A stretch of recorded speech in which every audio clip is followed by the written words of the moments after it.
Primera parte. Escenario despejado. Una silla, una mesa, un sillón, una hamaca o de balance. Sobre la mesa hay un teléfono. En una de las paredes, un lavabo con jabón, vaso, toalla, etc. Ventana alta con rejas. No debe de dar, sin embargo, la impresión de una celda, sino de una sala de interrogatorios. Entra Pedro, amarrado y con capucha, empujado por presuntos guardianes o soldados que no llegaban a verse. Es evidente que lo han golpeado, que viene de una primera sesión de apremios físicos. Pedro queda inmóvil de pie, allí donde lo dejan, como esperando algo, quizá más castigos. Al cabo de unos minutos entra el capitán, uniformado, la cabeza descubierta, bien peinado, impecable, con aire de suficiencia. Se acerca a Pedro y lo toma de un brazo sin violencia. Ante ese contacto, Pedro hace un movimiento instintivo de defensa. Capitán, no tengas miedo, es solo para mostrarte dónde está la silla. Lo guía hasta la silla y hace que se siente. Pedro está rígido, desconfiado. El capitán va hacia la mesa y revisa unos papeles, luego se sienta en el sillón. Capitán, te golpearon un poco, parece, y no hablaste, claro. Pedro guarda silencio. Capitán, siempre pasa eso en la primera sesión. Incluso es bueno que la gente no hable de entrada.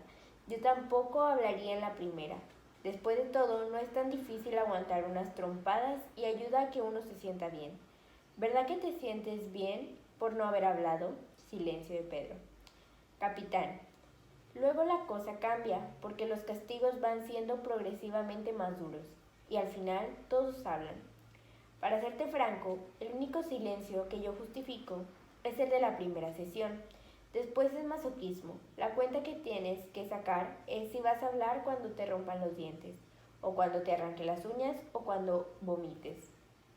O cuando, ¿a qué seguir? Bien sabes el repertorio, ya que constantemente ustedes lo publican con pelos y señales. Todos hablan, muchacho, pero unos terminan más enteros que otros. Me refiero al físico, por supuesto. Todo depende de qué etapa decidan abrir la boca. ¿Vos ya lo decidiste? Silencio de Pedro. Capitán. Mira, Pedro, ¿o prefieres que te llame Rómulo, como te conocen en la clande? No te voy a llamar Pedro, porque aquí estamos en la hora de la verdad. Y mi estilo, sobre todo, es la franqueza. Mira, Pedro, yo entiendo tu situación. No es fácil para vos. Llevabas una vida relativamente normal. Digo normal considerando lo que son estos tiempos. Una mujercita linda y joven, una botija sanita, tus viejos que todavía se conservan animosos. Buen empleo en el banco, la casita que levantaste con tu esfuerzo. A propósito, ¿por qué será que la gente de clase media, como vos y yo, tenemos tan arraigado el ideal de la casita propia? ¿Acaso ustedes pensaron en eso cuando se pusieron a crear una sociedad sin propiedad privada? Por lo menos en ese punto, el de la casita propia, nadie lo va a apoyar. O sea que tenías una vida sencilla pero plena, y de pronto unos tipos te golpean en la puerta a la madrugada y te arrancan de esa plenitud y encima de eso te dan tremenda paliza. ¿Cómo no voy a ponerme en tu situación? Sería inhumano si no la entendiera. Y no soy inhumano, te lo aseguro. Ahora bien, te aclaro que aquí mismo hay otros que son casi inhumanos. Todavía no los has conocido, pero tal vez los conozcas. No me refiero a los que anoche te dieron un anticipo. No hay otros que son tremendos. Te confieso que yo no podría hacer ese trabajo sucio. Para ser verdugo, hay que nacer verdugo. Y yo nací otra cosa. Pero alguien lo tiene que hacer. Forma parte de la guerra. También ustedes tendrán, me imagino, trabajos limpios y trabajo sucio.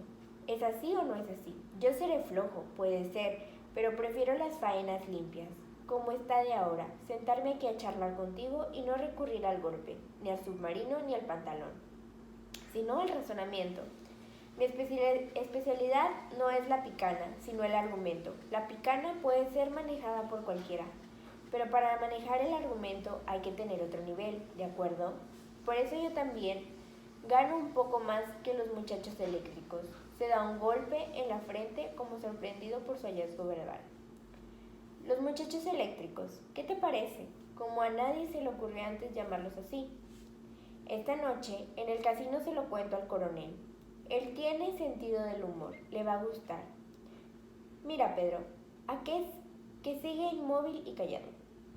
Si estás cansado de la posición, puedes cruzar la pierna. Y Pedro no se mueve. Parece que optas por la resistencia pasiva.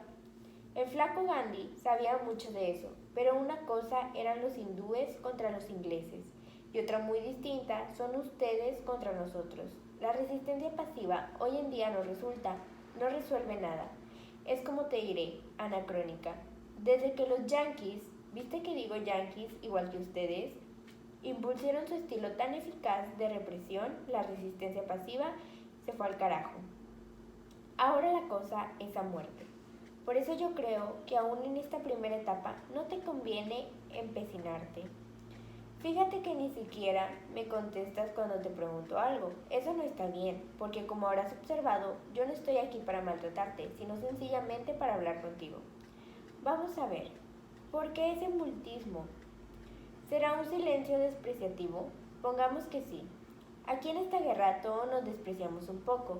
Ustedes a nosotros, nosotros a ustedes. Por algo somos enemigos, pero también nos apreciamos otro poco. Nosotros no podemos dejar de apreciar en ustedes la pasión con que se entregan a una causa, como lo arriesgan todo por ella, desde el confort hasta la familia, desde el trabajo hasta la vida. No entendemos mucho el sentido de ese sacrificio, pero te aseguro que lo apreciamos. En comprensión, tengo la impresión de que ustedes también aprecian un poco la violencia que nos hacemos a nosotros mismos. Cuando tenemos que castigarlos, a veces hasta reventarlos. A ustedes, después de todo, son nuestros compatriotas y por añadidura, compatriotas jóvenes. ¿Te parece que es poco sacrificio? También nosotros somos seres humanos y quisiéramos estar en casa tranquilos, fresquitos y descansados, leyendo una buena novela policial o mirando la televisión. Sin embargo, tenemos que quedarnos aquí cumpliendo horas extras para hacer sufrir a la gente, o como en mi caso, para hablar con esa misma gente entre sufrimiento y sufrimiento. Mi tiempo es el intermezzo, ¿viste? ¿Te gusta la música, la ópera? Ya sé que no.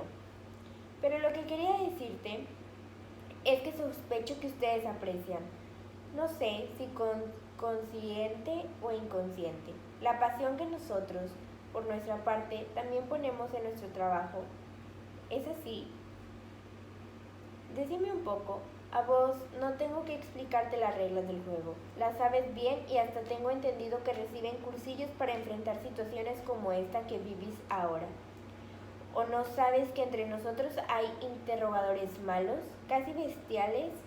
Esos que son capaces de deshacer al detenido, y están también los buenos, los que reciben al preso cuando viene cansado del castigo brutal y lo van poco a poco hablando.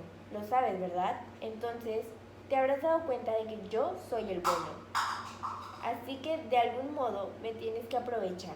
Soy el único que te puede conseguir alivio en las palizas, brevedad en los plantones, suspensión de picana, mejora en las comidas, uno que otro cigarrillo. Por lo menos sabes que mientras estés aquí conmigo, no tienes que mantener todos los músculos y nervios en tensión, ni hacer cálculos sobre cuándo y desde dónde va a venir el próximo golpe. Soy algo así como tu descanso, tu respiro. ¿Estamos? Entonces no creo que sea lo más adecuado que te encierres en ese mutismo absurdo. Hablando la gente se entiende, decía siempre mi viejo, que era rematador, o sea que tenía sus buenas razones para confiar en el uso de las palabras.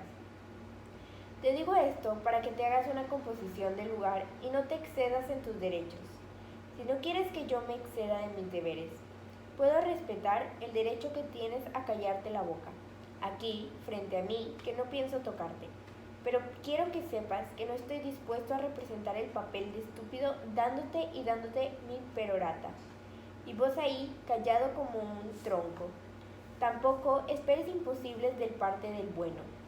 sobre todo cuando el bueno conoce algunos pormenores de tu trayectoria. Pedro alias Rómulo, más aún, y para que no te autotortures, además de lo que vayan a torturarte, te diré que no tienes ninguna necesidad de hablar de Tomás, ni de Cassandra, ni de Alfonso. La historia de esos tres la tenemos completita, no nos hace falta ni un punto ni un coma, ni siquiera un paréntesis. ¿Para qué te vamos a romper la crisma pidiéndote datos que ya tenemos y que además hemos verificado? Sería sadísimo. Y nosotros no somos sádicos, sino pragmáticos. En cambio, sabemos relativamente poco de Gabriel, de Rosario, de Magdalena y de Fermín. En alguno de estos casos, ni siquiera sabemos el nombre real o el domicilio. Fíjate qué amplio margen tienes para la ayuda que puedes prestarnos. Ahora, eso sí, para completar esas 4 fichas, y como sabemos a ciencia cierta, que vos sos en ese sentido el hombre clave, estamos dispuestos a romperte no solo la crisma, sino los huevos, los pulmones, el hígado y hasta la aureola de santito que alguna vez quisiste usar. Pero te queda grande. Como ves, pongo las cartas sobre la mesa. No podrás acusarme de retorcido ni de ambiguo. Esta es la situación y como de alguna manera me caes simpático. Te la digo bien, claramente para que sepas a qué atenerte. O sea, que te tengo simpatía, pero no lástima ni piedad. Y por supuesto, hay aquí en esta unidad militar, que nunca sabrás cuál es, gente que por principio y sin necesidad de saber nada de vos, no tiene simpatía y es capaz de llevarte hasta el último límite. Y no solo a vos. Ellos, los de la línea durísima, prefieren a veces traer la esposa del acusado y, como te diré, perforarla. En el primer capítulo se habla sobre, es una escena donde son 2 personas, el capitán y Pedro, donde es una sala interrogatoria donde el capitán le quiere sacar información a Pedro sobre 4 personas, haciéndole de alguna manera propuestas corruptas para que lo pueda dejar libre y diciendo que es como que la mejor manera en el que él puede zafarse de eso o que pueda salir de ahí, porque si lo hubiera agarrado los malos, le hubiera podido ir peor, lo pudieron golpear a su familia, a su hijo. Y en este capítulo también nada más habla o interpreta lo que es el capitán. Pedro guarda silencio en todo el capítulo y pues termina diciéndole en qué tiene que hablar y que tiene que cooperar. ¿Ya? Segunda parte. El mismo escenario desierto. Pasado unos minutos, Pedro, siempre amarrado y con capucha, es nuevamente arrojado a escena. Como en la escena anterior, pero con más violencia, ahora está más deteriorado. Es evidente que el castigo sufrido ha sido severo. Pedro busca a tientas la silla, por fin la encuentra y a duras penas se sienta. De vez en cuando sale de su boca un ronquido apenas audible. Entra el capitán, igual aspecto y vestimenta que en la escena anterior. Observa detenidamente a Pedro, como haciendo inventario de sus nuevas magulladuras y heridas. Capitán, todavía de pie con las piernas abiertas y los brazos cruzados.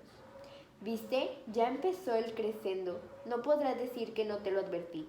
Mira que son bestias estos subordinados y hay que dejarlos hacer. De lo contrario, capaz que nos revistan a nosotros. ¿Te lo creíste? No lo digo en broma. Pero la verdad es que hay más de un oficial que les tiene miedo. ¿Y qué tal? Te dejé tiempo para que lo pensaras. ¿Lo pensaste? Te advierto una cosa, no creas que vamos a seguir todo un semestre en esta situación, digamos, estancada. Por un lado, no creo que tu físico vaya a aguantar mucho tiempo. No sos lo que se dice un atleta. No me refiero a mis preguntas, claro, sino a los muchachos eléctricos. A propósito, mi broma le hizo mucha gracia al coronel. No solo se rió, sino que me dijo: Capitán, tenemos que cuidar que no haya un solo apagón.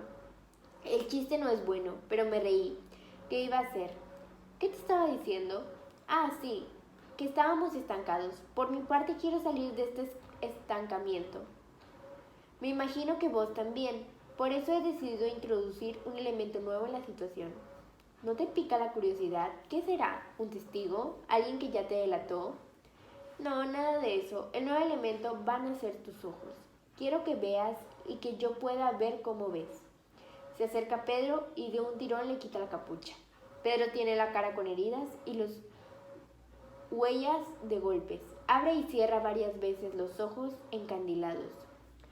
Bueno, sonríe. Mucho gusto. Es mejor vernos las caras, ¿no? Nunca me ha gustado dialogar con una arpillera. Hay algunos colegas que no quieren que el detenido los vea, y alguna razón tienen. El castigo genera rencores y uno nunca sabe qué pueda traernos el futuro. ¿Quién te dice que algún día esta situación se invierta y seas vos quien me interrogue? Si eso llegara a ocurrir, te prometo colaborar un poco más que vos. Pero no va a ocurrir, no te ilusiones. Hemos tomado todas las precauciones para que no ocurra. Por otra parte, a mí no me preocupa que conozcas mi cara. Lo más que podrás acharme es que estuve preguntando y preguntando. Pero eso no genera rencor, creo, o lo genera. Así sin capucha, te es un poco más difícil hablar, ¿verdad? Pedro, sí. Capitán, caramba, primer monosílabo, todo una concesión, bravo. Pedro tiene cierta dificultad al hablar debido a la hinchazón de la boca. Quiero aclararte que el hecho de que usted no participe directamente en mi tortura no garantiza que no lo odie, ni siquiera que lo odie menos. Capitán, se sorprende un poco pero reacciona. Está bien, me gusta el juego limpio. Pedro, no le gusta, pero no importa. Quiero decirle, además que con capucha no abrí la boca porque hay un mínimo de dignidad al que no estoy dispuesto a renunciar, y la capucha es algo indigno.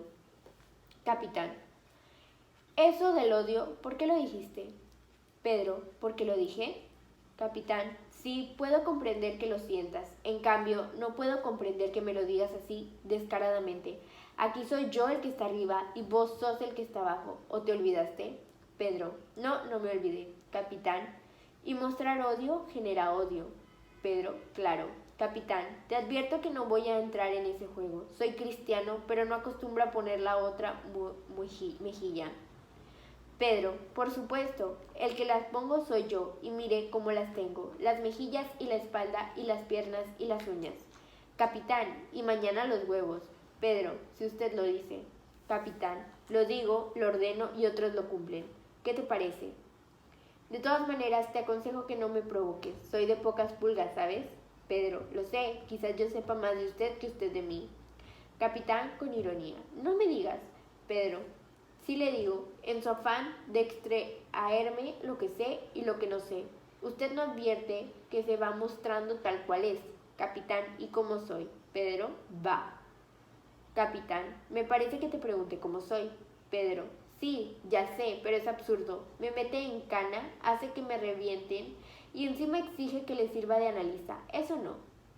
Capitán, después de todo, ya me imagino cómo soy. Pedro, entonces estoy de acuerdo con ese autodiagnóstico. Capitán, ¿y si me imagino noble y digno? Pedro, ¿sabe lo que pasa? Usted no me puede venderse a sí mismo una tranvía. Pausa muy breve. No se puede imaginar noble y digno. Capitán gritando, cállate. Pedro, ¿cómo? No quería que hablara y ahora que me decido hablar. Capitán, cállate, estúpido. Pedro, está bien. Capitán, después de todo, a lo mejor no me considero noble y digno. Pero, ¿a quién le importa mi nobleza y mi dignidad? ¿A quién? Pedro, deberían de importarle a usted. Lo que es a mí, capitán. Eso también está en las instrucciones. Establecer una distancia sanitaria con el interrogador. Pedro, es usted quien establece la distancia. Como puede haber comunicación, aproximación, diálogo, etc. entre un torturado y su torturador. Capitán, yo ni siquiera te he tocado. Pedro, sí, ya sé. Es el bueno. Pero es que aquí hay buenos y malos. Usted no será como el mastodonte que me hace el submarino, como la bestia que me aplica la picana. El mismo engraje, la misma máquina. ¿Acaso usted mismo puede creer que hay diferencia? Capitán, te estás pasando de insolente. Pedro, Entonces vuelvo a callarme. Capitán, ¿y no quisieras preguntarme nada? Pedro, ¿preguntar yo? Sí, preguntar vos. Pedro, ¿de qué se trata? ¿Una nueva técnica postmitrione? Capitán, a lo mejor. Pedro, bueno, voy a preguntarle. ¿Tiene familia? Capitán, ¿y a vos qué te importa? Pedro, ¿cómo importarme? Nada, ¿a quién debe importarle? Si la tiene es a usted, capitán. ¿Me estás amenazando? Pedro, eso se llama deformación profesional. Ustedes, cuando se acuerdan de la familia de uno, es siempre para amenazar. Capitán, ¿y entonces para qué quieres saber? Pedro, porque si tienes padres, mujer e hijos, debe ser jodido para usted cuando vuelve a casa. Capitán gritando, ¿qué dices? Pedro, me explico, que para usted debe de ser jodido después de interrogar a un recién torturado, darle un besito a su mujer o a su hijo si lo tiene. El capitán se levanta de un salto, perdida toda compostura, y le da a Pedro un puñetazo en la boca. Pedro trata de mover los labios y habla con más dificultad que antes. Menos mal que usted debe ser bueno. Capitán, todo tiene su límite. Pedro, se va a arruinar, capitán. No olvide que él es bueno. No puede ni debe propinar piñazos a un hombre amarrado. De todas maneras, le comunico que no puede competir con sus colegas de la noche. Ellos lo hacen muchísimo mejor. Y es lógico, lo que ellos hacen eléctricamente, usted lo hace a atracción a sangre. Así no se pueden competir. Capitán, dije basta. Pedro, ¿no lo reñirán cuando se den cuenta de que perdió la calma? Violó las normas, capitán. Capitán hablando entre dientes. Mira, mocoso, cállate. Pedro, no le gustó lo de la familia, ¿eh? Primero quiere decir que la tiene, segundo que no es tan insensible. Capitán, ¿vas a hablar entonces? Pedro, estoy hablando, ¿no? Capitán, ¿sabes a qué me refiero? Pedro, capitán, no saque conclusiones descabelladas. El capitán responde, ¿pero por qué? ¿Por qué? ¿No te das cuenta, cretino, que te están utilizando? ¿No te das cuenta de que otros ponen las ideas y vos pones la cara? Pedro, está bien, esa frase, ¿de dónde la sacó? Incluso cuando a veces puede ser cierta. Capitán, entonces, Pedro, entonces nada, lo esencial no es el defecto individual. Capitán concluyendo la frase, sino la voluntad colectiva. Párrafo 7, inciso A, de la declaración interna que analizaron ustedes en agosto. Pedro, ¿y si conocen la declaración de agosto, para qué toda esta farsa? Capitán, una cosa es la declaración y otra sos vos. Pedro, o sea que tenemos un soplón. Capitán, ¿por qué no? ¿Qué esperabas? Pedro, ¿y cómo es que no le dijo todo sobre Gabriel, Rosario, Magdalena y Fermín? Capitán, ¿por qué no lo sabe? Pedro, capitán, en cambio, sí sabía de vos y por eso caíste, y además nos dijo que vos sí sabías sobre los otros 4. Pedro, capitán, decirme un poco, ¿vos sabes lo que te espera? Pedro, me lo imagino. Capitán, tal vez sea bastante, peor de lo peor que te imaginas. Diariamente hacemos progresos. Pedro, lo que me imagino siempre es peor. Capitán, ¿pero qué sos? ¿Un suicida? Pedro, nada de eso, me gusta bastante vivir. Capitán, vivir reventando. Pedro, no, vivir simplemente. Capitán, yo te ofrezco que vivas, simplemente. Pedro, no, simplemente no, usted me ofrece que viva como un muerto, y antes que eso, prefiero morir como un vivo. Capitán, frases. Pedro, se la dije a propósito, pensé que le gustaban. Ustedes cuando dicen un discurso, hablan siempre en bastardilla. Capitán, después de un silencio. Antes me preguntaste por la familia, si tengo mujer y un castalito. El varón de 7 años, la niña de 5. Es cierto que a veces, cuando llego del trabajo, es difícil enfrentarlos. Aquí no torturo, pero oigo demasiados gemidos, gritos, desgarradores, bramidos de desesperación. A veces llego con los nervios destrozados, las manos me tiemblan. Yo no sirvo demasiado para este trabajo, pero estoy entrampado, y entonces encuentro una sola justificación para lo que hago.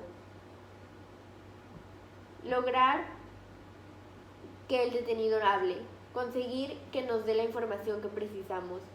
Es claro que siempre prefiero que hable, sin que nadie lo toque, pero es ejemplar Ya no se da, ya no viene. Las veces que conseguimos algo es siempre mediante la máquina. Es lógico que uno sufra de ver sufrir. Dijiste que no era insensible, y es cierto.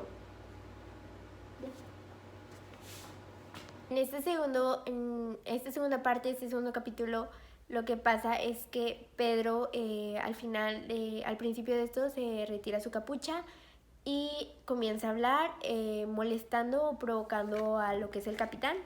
Pedro se metió con la familia del capitán diciéndole cosas y él responde mal, de mala manera. Entonces él le dice que prefiere que hable por las buenas o que suelte la información, porque si no podría golpearlo, lo podrían golpear o torturar más. Pero como quiera, al final del capítulo, Pedro se sigue negando a hablar sobre la información que le piden. Tercera parte. El mismo escenario. El capitán está en el sillón meciéndose como ensimismado. Ha perdido la compostura y el atildamiento de las escenas anteriores. Está despeinado, se ha desabrochado la camisa y tiene floja la corbata. Se inclina sobre la mesa y descuelga el tubo del teléfono. Capitán, tráigalo, y cuelga. Otra vez vuelve a mecerse en el sillón. A veces parece respirar con dificultad. Transcurren varios minutos, se oyen ruidos cercanos. Pedro es arrojado en la habitación. Tiene capucha. La ropa está desgarrada y con abundantes manchas de sangre. Queda tendido en el suelo, inmóvil. El capitán se le acerca, sin quitarle la capucha. Lo examina, ve sus múltiples heridas y contusiones. Cuando le toma el brazo, se oye un ronco quejido. Entonces lo suelta. Parece desorientado y se aleja de aquel cuerpo. Capitán. Pedro. El cuerpo no responde, pero trata de moverse. El capitán vuelve a acercarse y esta vez lo sostiene con fuerza y lo lleva hasta la silla. Pero el cuerpo de Pedro se inclina hacia un costado. El capitán lo sostiene y vuelve a acomodarlo. Cuando comprueba que por fin tiene estabilidad, regresa a su sillón y de nuevo se mece. Debajo de la capucha empiezan a oírse ciertos sonidos, pero al principio no se distingue si se trata de risa o de llanto. El cuerpo se sacude. El capitán suspende su balanceo y espera. Pero el ruido sigue confuso, ambiguo. Entonces se pone de pie, va hacia Pedro y de un tirón le quita la capucha. Solo entonces se hace evidente que Pedro ríe, con un rostro totalmente deformado y tumefacto, pero ríe. Capitán. ¿De qué te ríes, estúpido? Pedro. Y en plena sesión de picana sobrevino al apagón que previó su maldito coronel.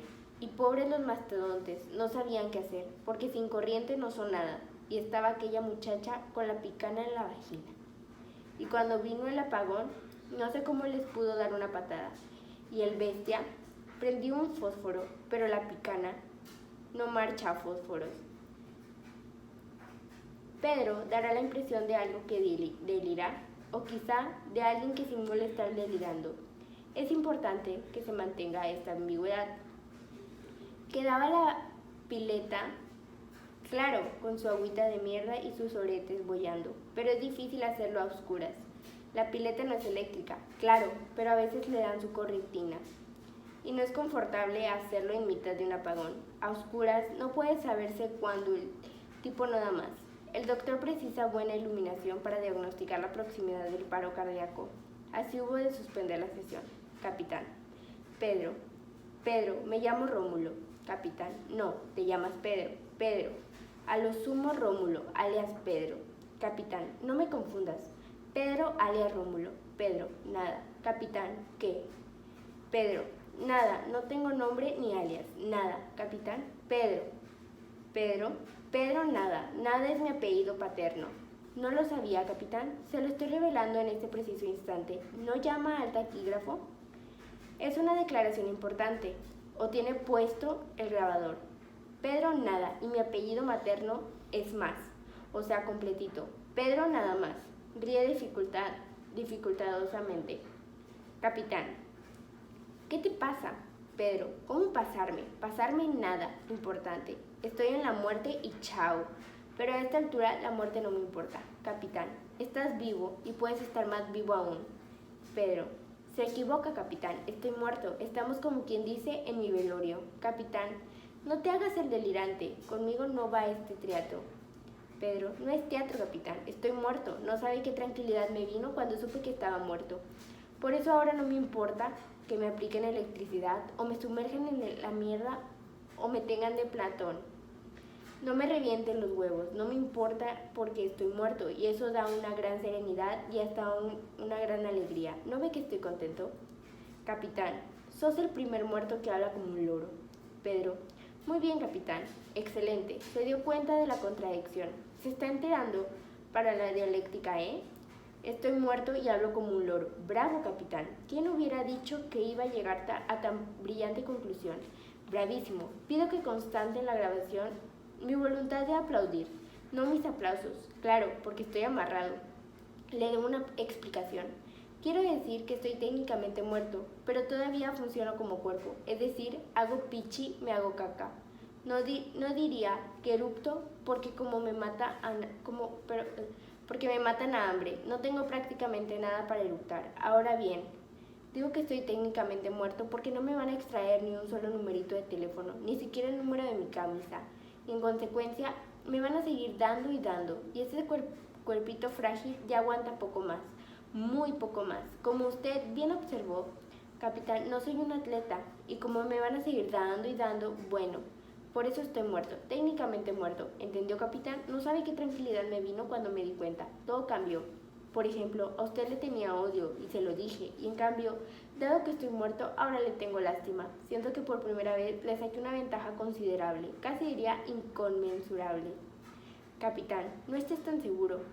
¿Cómo sabes hasta dónde aguantarás? Eso solo se sabe cuando llega el momento. Aguantaste hasta ahora, pero ya te dije, antes que no hemos llegado al máximo, que todos los días descubrimos algo nuevo. Pedro, reconozco que esa era la preocupación que tenía cuando estaba vivo, hasta donde podía aguantar. Porque cuando uno está vivo, quiere seguir viviendo, y eso es siempre una tentación peligrosa. En cambio, la tentación se acaba cuando uno sabe que está muerto, capitán. ¿Y el dolor? Pedro, es cierto, el dolor. Qué importante es el dolor cuando uno está vivo, pero qué poquito significa cuando uno está muerto, capitán. Vos no estás muerto, carajo, pero a lo mejor estás loco, Pedro. ¿Le hago una concesión, capitán? Loco pero muerto, capitán, o te pasas de vivo, Pedro. Otra observación sagaz, capitán, porque nadie se puede pasar de muerto. Capitán, en modo impaciente, Pedro. Pedro nada más. Capitán, me cago en tu nombre completo. Pedro, le comunico que se ha cagado usted en un cadáver, y eso en cualquier parte del mundo y bajo cualquier régimen. Constituye una falta de respeto. Capitán, tratando de llevar el diálogo a un cauce más normal. Tienes que hablar, Pedro. Si soy franco, te he tomado simpatía. No quiero que te revienten. Pedro, ya me reventaron, capitán. Su rapto de bondad llegó tarde. Cuánto lo lamento. Ya no tengo hígado y es probable que no tenga huevos. Por las dudas, no me he fijado. Capitán, no quiero que te destruyan. Pedro, ¿por qué habla en tercera persona plural? Capitán, no quiero que te destruyamos. Pedro, así está mejor. ¿No le gustan las ruinas? Digamos, Pompeya, Herculano, Machu Picchu, Pedro nada más, etc. Capitán, cállate, tarado. Pedro, los que callan son los vivos. ¿Se acuerda, capitán, cómo me callaba cuando estaba vivo? Pero los muertos podemos hablar, con la poquita lengua, la apretada garganta, los 4 dientes, los labios sangrantes. Con ese poco que usted nos dejan, los muertos podemos hablar. De su familia, por ejemplo. Capitán, otra vez, ¿por qué no hablamos de la tuya? Pedro, o de la mía, ¿por qué no? Capitán, de tu mujer. Pedro, de mi viuda dirá, en realidad Aurora. Capitán, alias Beatriz. Pedro queda en silencio, la cabeza le cae sobre el pecho. Capitán sonríe. ¿Cómo? ¿No estabas muerto? Parece que todavía tienes reflejos. Pedro sigue inmóvil, siempre con la cabeza caída hacia adelante. Capitán.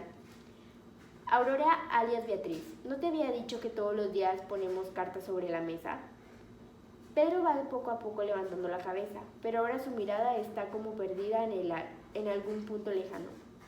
Empieza a hablar en tono muy bajo, casi un susurro y luego de a poco va subiendo la voz. Pedro: cuando yo era chico soñaba con el mar. Ahora que tengo 12 años prefiero verlo. Nicolás dice que no es mar. Nicolás: capitán. Acotando, alias Esteban. Pedro: dice que es río, pero en los ríos se ve siempre la otra orilla y aquí no.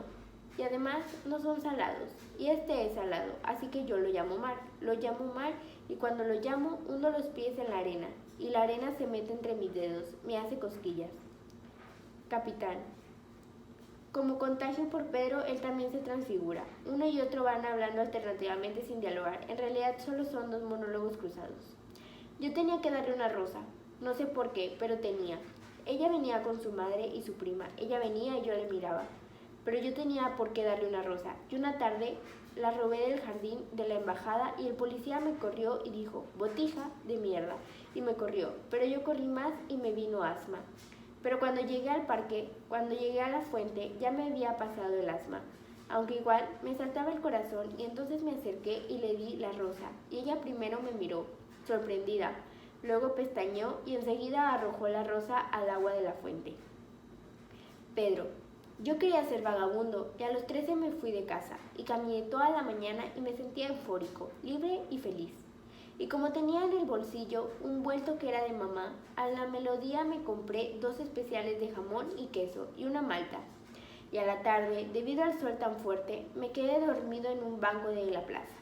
Y solo me desperté con la sirena de los bomberos. Pero ellos pasaron de largo y yo caminé y caminé, con perros siguiéndome y sin perros. Y entonces empezaron a doler las rodillas y se encendieron los farales de la calle. Y cuando estaba a punto de llorar, me vio mamá desde la vereda de enfrente y gritó: mijito, y ahí terminó mi carrera de vago. Capitán: Andrés me seguía a todas partes, porque me odiaba y yo percibía ese odio tan intensamente que no podía menos que odiarlo yo también. Y un día no pude más y me di la vuelta, y lo enfrenté. Y entonces él también se dio vuelta y salió disparando. Y entonces yo empecé a seguirlo y nos odiábamos intensamente, pero él nunca se dio vuelta ni me enfrentó. Pedro: venía todas las tardes a la biblioteca y se sentaba a estudiar matemáticas. Yo estudiaba historia, pero en realidad no estudiaba nada, porque me pasaba mirándola de reojo y tratando de investigar si ella también me miraba de reojo, pero nunca coincidíamos en las investigaciones. Así que pasábamos todo un trimestre mirándonos sin mirarnos.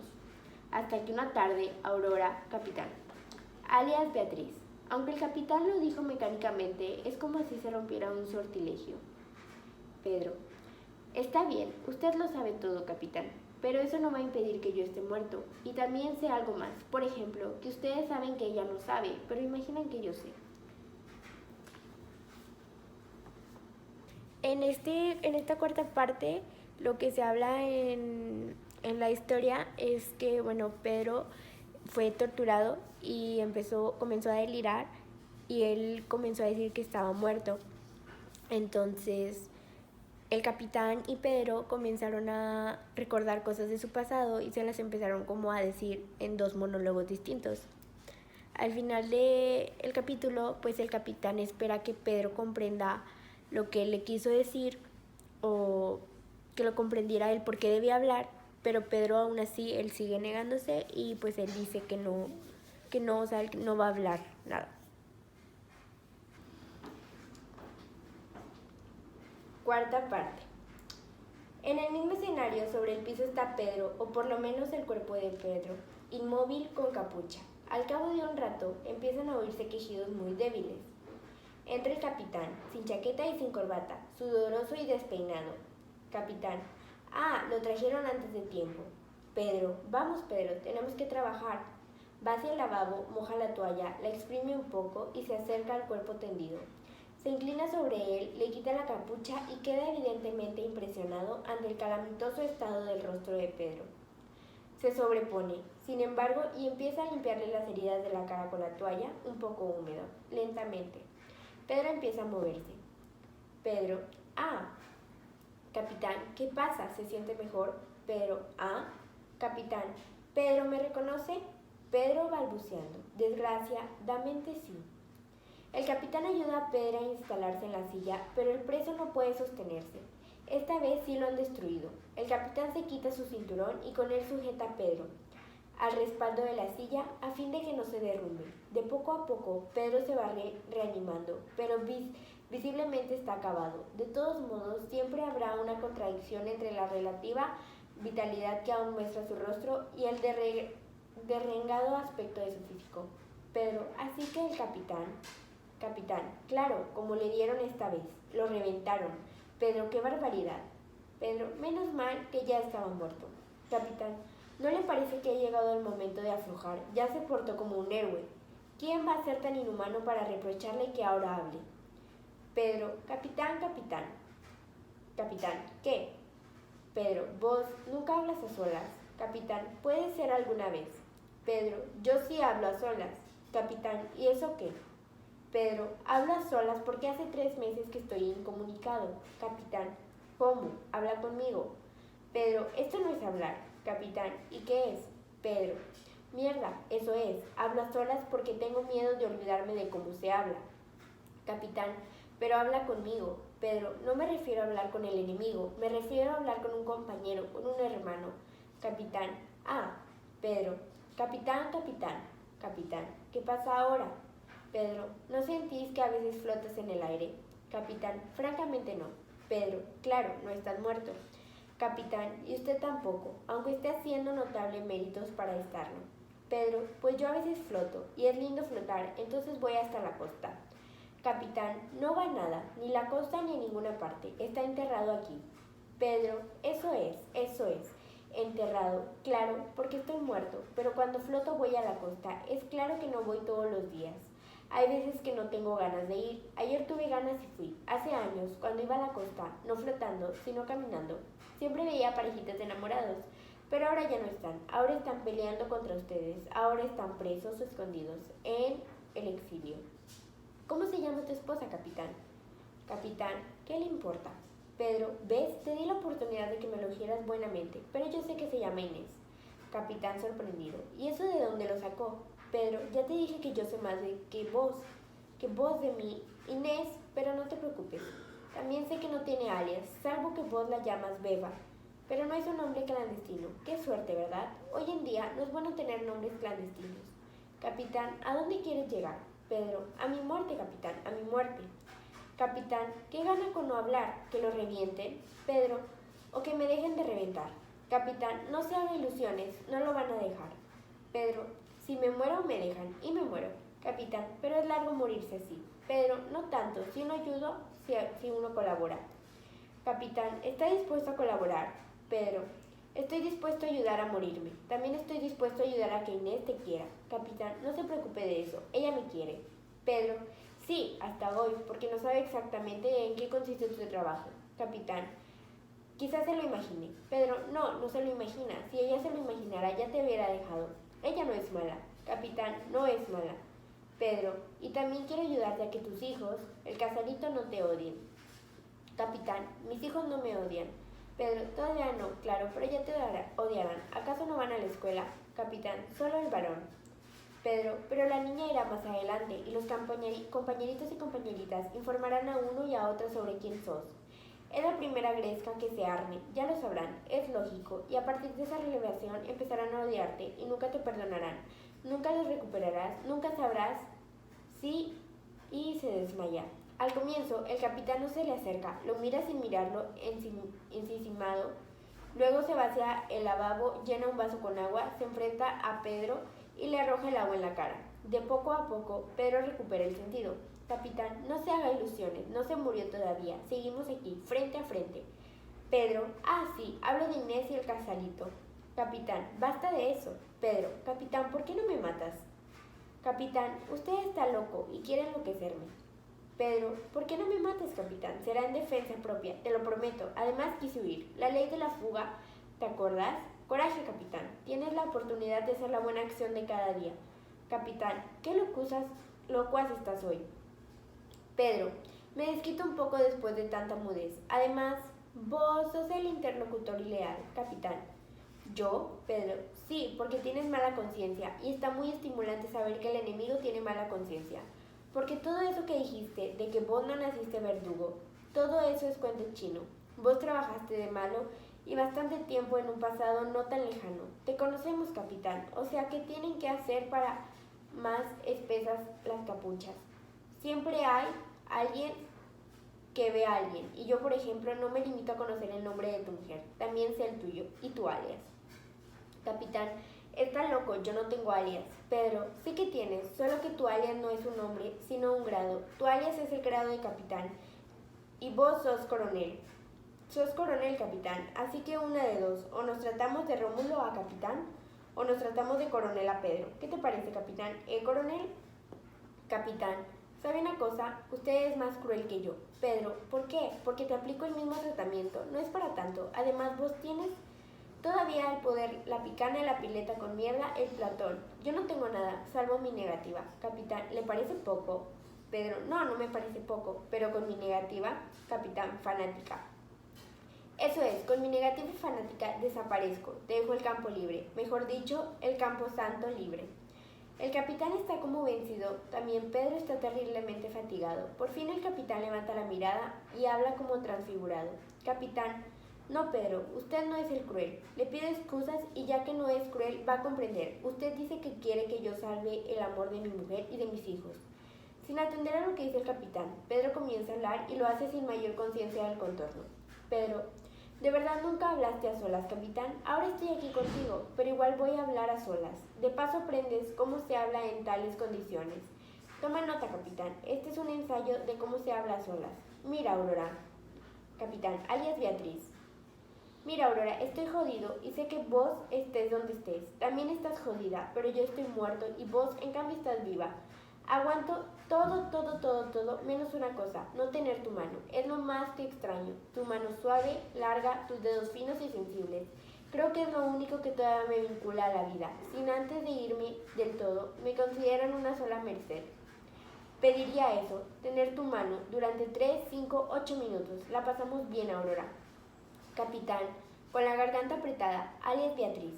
Pedro, vos y yo sabemos lo que significa confiar en el otro. Por eso habría querido tener tu mano, porque sería la única forma de decirte que confío en vos, sería la única forma de saber que confías en mí y también de demorarme un rato en confianzas pasadas. ¿Te acuerdas de aquella noche de marzo, hace 4 años, en la playita cercana a los de tus viejitos? ¿Te acuerdas que nos quedamos como 2 horas tendidos en la arena, sin hablar, mirando la Vía Láctea, como quien mira un techo interior?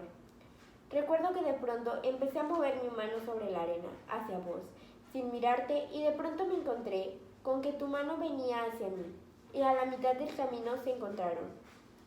Fíjate que este es el recuerdo que rememoro más. También tu cuerpo, tu piel, también tu boca, como no recordar todo eso. Pero aquella noche en la playa es la imagen que rememoro más. Aurora, capitán, alias Beatriz. Pedro, Andrés, decíselo de poco, no lo hieras brutalmente con la noticia. Eso marca cualquier infancia. Explícaselo de poco a poco y desde el principio. Solo cuando estés segura de que entendió un capítulo, solo entonces empezarle a contar el otro, tal como haces cuando le cuentas cuentos, paulatinamente sin herirlo. Hácele comprender que esto no fue un estallido emocional, ni una corazonada, ni una bronca repentina, sino una decisión madurada, un proceso. Explícaselo bien con las palabras tiernas y exactas que constituyen tu mejor estilo. Dile que no tiene que aceptarlo todo, pero que tiene la obligación de comprenderlo. Sé que dejarlo ahora sin padre es como una agresión que cometo contra él, o por lo menos así puede llegar a sentirlo. No sé si hoy, pero acaso algún día o en algún insomnio, confío en tu noble poder de persuasión para que lo convenzas de que con mi muerto no lo agredo, sino que a mi modo trato de salvarlo. Puedo haber salvado mi vida si delataba, y no delaté, pero si delataba entonces sí que iba a destruirla. Hoy a lo mejor se habría puesto contento de que papi volviera a casa, pero 9 o 10 años después se estaría dando la cabeza contra las paredes. Dile cuándo puede entenderlo, que lo quiero enormemente y que mi único mensaje es que no traicione. ¿Se lo vas a decir? Pero eso sí, ensáyalo antes varias veces, así no lloras cuando se lo digas. Si lloras, pierde fuerza lo que dice. Está de acuerdo, ¿verdad? Alguna vez vos y yo hablamos de estas cosas, cuando la victoria parecía verosímil y cercana. Ahora sigue pareciendo verosímil, pero se ha alejado. Yo ya no las veré y es una lástima. pero vos y Andrés sí la verán, y es su suerte. Ahora dame la mano. Chao, Aurora. Capitán, llorando y histérico, alias Beatriz. Se hace un largo silencio. Pedro, después del esfuerzo, ha quedado anonado. Tal vez ha perdido nuevamente al sentido. Su cuerpo se inclina hacia un costado. No cae solo porque el cinturón lo sujeta a la silla. El capitán, por su parte, también está deshecho, pero su deterioro tiene, por supuesto, otro signo y eso debe notarse. Tiene la cabeza entre las manos y por un rato se le oye gemir. Luego, a poco se va recomponiendo y aunque Pedro está aparentemente inconsciente, comienza a hablarle. Capitán, Pedro, usted está muerto y yo también. De distintas muertes, claro. La mía es una muerte por trampa, por emboscada.